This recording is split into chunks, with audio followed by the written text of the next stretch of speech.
Anda kembali bersama kami dalam Road to CNBC Indonesia Awards dalam kategori The Best FMCG Companies dan masih bersama saya Syarifah Rahma.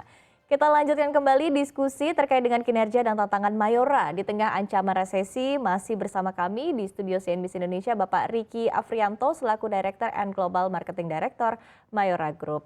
Pak Riki, kita lanjutkan kembali diskusi kita. Tadi sebelumnya Anda sempat menyebutkan bahwa Mayora ini adalah sebuah brand global, begitu. Nah, tapi kalau kita berbicara terkait dengan porsi ekspor untuk Mayora, sebetulnya berapa persen sih dari produknya Mayora? Dan di satu sisi juga seperti apa kontribusi ekspor kepada kinerja dari Mayora? Oke, untuk Mayora sendiri cukup banyak brand yang kita lakukan ekspor. Jadi saat ini kita sudah hampir lebih dari 100 negara available brand-brand dari Mayora itu sendiri. Sedangkan kontribusi ekspor sudah di atas 40%.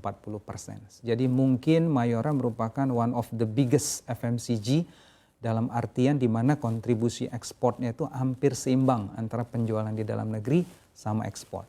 Oke, kemudian untuk produk-produknya kan juga begitu beragam gitu ya, tapi produk unggulan utama untuk ekspor sendiri seperti apa? Oke, pertama pasti Kopiko. Nah, Kopiko di sini kita nyebutnya sebenarnya is not a candy, tapi adalah coffee replacement, jadi gantinya ngopi. Nah, ini konsep yang kita bawa ke berbagai negara. Ini salah satu brand yang kita banggakan lah untuk ekspor. Di samping itu Kopiko juga sebenarnya ada yang 3-in-1, jadi instant coffee mix. Nah, di sini kita termasuk leader mengalahkan brand global sebenarnya di negara asing dan di berbagai negara. Bahkan Torabika Cappuccino juga leader kayak di Rusia maupun seperti di Lebanon. Jadi brand-brand ini yang memberikan kontribusi bagi kita cukup signifikan. Di samping itu beberapa brand biskuit kita juga sudah tersebar di berbagai negara. Jadi dalam hal kategori pastinya ada chocolate confectionery, Bang Bang, seperti itu juga cereal energen. Biskuit, beberapa brand seperti Wafelo, dan yang terakhir adalah coffee atau 3-in-1 coffee mix yang tadi saya sebutkan.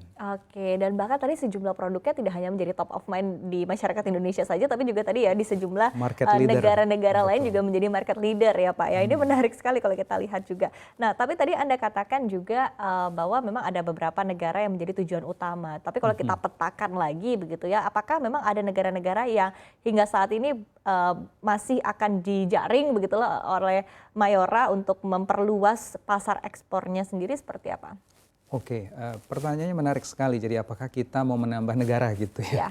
Nah, mengingat sekarang kita sudah available lebih dari 100 negara, bagi kita yang terpenting adalah dari 100 negara ini yang perlu kita bina terus untuk semakin lebih besar. Mengingat negaranya juga jumlahnya cukup banyak.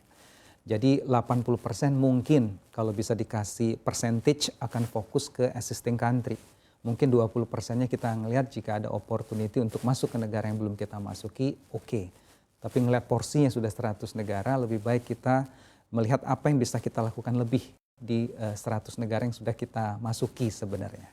Oke, baik. Tapi kalau pemetaannya nih biar tergambar ya oleh pemirsa CNBC Indonesia seperti apa sih Pak? Atau mungkin secara benua begitu paling banyak diekspor ke negara di benua mana saja? Oke, untuk negara tujuan ekspor pastinya ASEAN merupakan salah satu tujuan ekspor yang cukup besar bagi Mayora. Dari segi populasi kita bisa melupakan China dan India juga merupakan kontribusi ekspor bagi kita juga. Dari segi mungkin area khusus seperti Middle East kita ngelihat cukup potensi bahkan di Amerika. Jadi itu berbagai negara yang kita ngelihat merupakan fokus dan prioritas kita. Termasuk Rusia. Oke, termasuk Rusia dan tadi juga termasuk Korea Selatan ya Pak ya, karena Korea tadi sampai promosi juga melalui drama Korea. Tapi ini mungkin pertanyaan banyak orang juga begitu Pak. Tadi setelah melakukan promosi di drama-drama Korea, dramanya juga bisa kita katakan hits juga ya Pak ya. Ini juga menjadi top list dalam beberapa channel juga begitu. Nah, kemudian dari satu sisi apakah memang terasa ada peningkatan untuk penjualan di Korea Selatan Pak? Oke, pertanyaannya lucu dan menarik nih. Sebelum kita masuk ke drama Korea, sebenarnya Kopiko sudah dijual di Korea Selatan itu sendiri. Nah, memang pada saat kita lakukan promosi di drama Korea, kita melihat memang ada dampak yang cukup signifikan terhadap peningkatan penjualan kita di Korea Selatan itu sendiri. Mungkin karena orang Korea juga nonton film drama Koreanya kayak kita nonton sinetron di sini mungkin. Betul. di sini juga kita nonton drama Korea kayak kita nonton sinetron di Kayak sini nonton Pak. Jadi sinetron, ya. double gitu ya Pak Riki ya. Oke. Nah, tadi sudah tergambarkan begitu seperti apa sebetulnya porsi ekspor untuk Mayora yang juga menyumbang kinerja yang cukup besar juga bagi Mayora. Nah, kemudian di satu sisi kalau kita tarik lagi kondisinya secara global, tadi kita sudah membahas hal ini juga cukup dalam gitu ya tadi di dalam segmen sebelumnya. Nah, kemudian dengan beragam tantangan yang ada saat ini, seperti apa strategi oleh Mayora untuk tetap mempertahankan kinerja di tahun depan? Oke, kita cukup beruntung, jadi tidak hanya available di negara yang kita masuki, tapi posisi kita juga berhasil menjadi market leader. Nah, menjadi market leader ini yang perlu kita lakukan adalah pertama, kualitas, kita nggak boleh main-main, apalagi negara tujuan ekspor. Di dalam negeri pun sama pentingnya, jadi itu yang pertama. Karena kita menjual makanan dan minuman, kalau kualitasnya nggak baik, orang nggak akan kembali. Nah, itu pegangan pertama kita. Kedua, kita harus mempunyai diferensiasi atau kita nyebutnya konsep yang cukup unik, sehingga orang ngelihatnya dan melihat brand-brand kita ini berbeda dibanding yang lain. Dan memberikan solusi tersendiri bagi konsumen.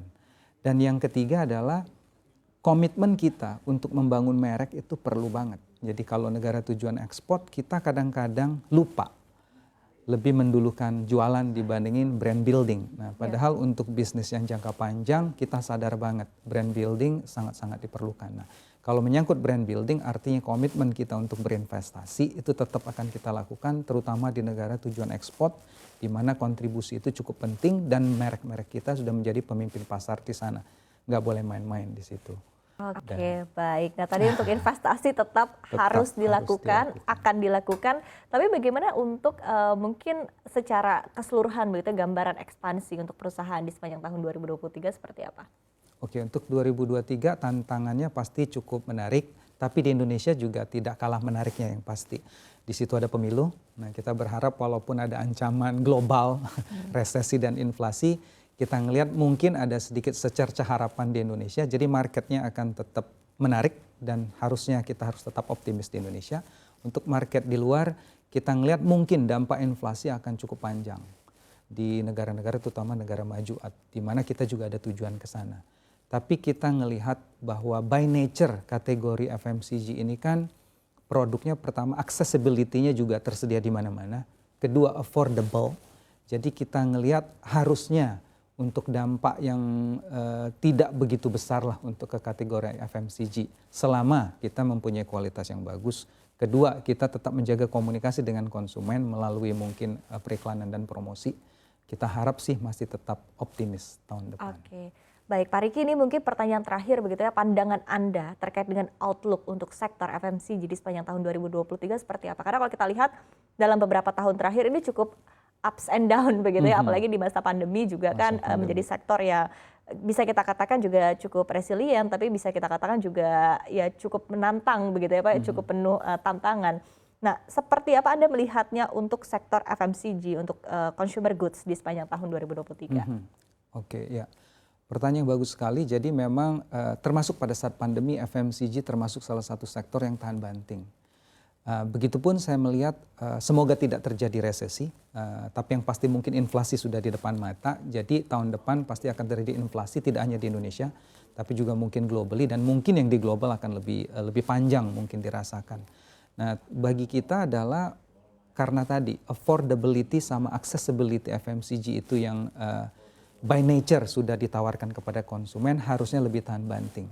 Tapi yang paling penting adalah inovasi dari perusahaan yang tidak boleh kita lupakan. Kalau ada inovasi, pertama memberikan yang lebih baik kepada konsumen, kedua juga membuat kategori kita semakin menarik. Nah, jadi tujuannya adalah dengan affordability, accessibility, quality, dan innovations, mudah-mudahan tahun depan masih bisa tetap tumbuh walaupun tantangannya cukup berat ya pastinya. Oke, baik, optimisme yang dirasakan oleh Pak Riki. Terima kasih Pak Riki sudah berdiskusi bersama kami, dan demikian pemirsa diskusi kami bersama dengan Bapak Riki Afrianto selaku Director and Global Marketing Director dari Mayora Group. Sukses dan sehat selalu untuk Anda Pak. Ya pemirsa, usai jeda kami akan kembali di CNBC Indonesia Awards untuk kategori The Best FMCG Company. Tetaplah bersama kami di CNBC Indonesia.